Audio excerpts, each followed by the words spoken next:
My name is Virginie Klaas. I'm 32 years old and I'm a proud mom of a little son, Louis, who's getting 3 years in July. For a living, I'm working at Hasselt University as commercial engineer for the transportation sciences and mobility. And I'm also working as an independent girl for television and radio at Belgium Press. My story is a more particular one, a special one about how I got pregnant. The fact of not having ovulations was my problem at that time. At the moment they realized that I would be a more difficult case.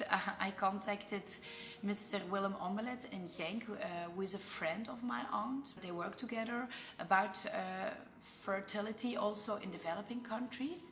And together, Mr. Omelet and I, we decided that I should go further to Brussels in an even more specialized environment. I started with some treatments, like IVF treatments, hormonal treatments, which means that you have to inject or give yourself an injection every day, which was also really difficult because my body wasn't reacting on the hormones they were giving me. And then they found out that I had to take the maximum doses of hormones which is possible, which could be given to a woman during the whole startup of IVF process. The day that they made Louis, I went on vacation and I was really not thinking about getting pregnant or being in the possibility to get pregnant. So when I found out that I was pregnant 7 weeks later, because I didn't even did a test, I was like, okay, it's not going to work from the first time because of all the stories you hear. I was happy, but I was also surprised. I remember that they told me 3 times, Virginie and Bernard, you're pregnant. Well, the most difficult thing when you're doing IVF or kind of IVF or insemination is the fact that people every day tell you, but let it go, let it go. It will be much more easy for you if you just let it go. It's true, because when I did so the first time, the day that, for example, my son was made, I went on vacation with my girlfriends. I did a lot of things that I should not have done, I think.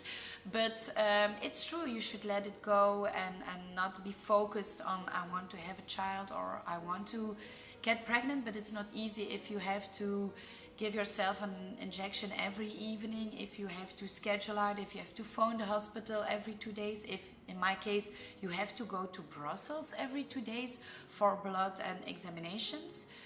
It's only the day that I was losing a lot of blood that I was getting more and more scared of losing the baby, because getting pregnant is one thing, but getting 12 weeks and be more sure of the pregnancy is another.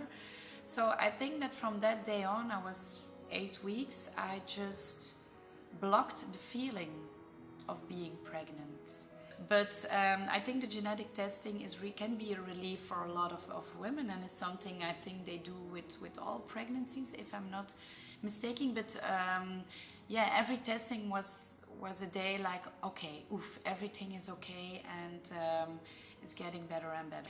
I think the biggest challenge is of having some more data sharing, a big database where gynecologists can put the information of one patient.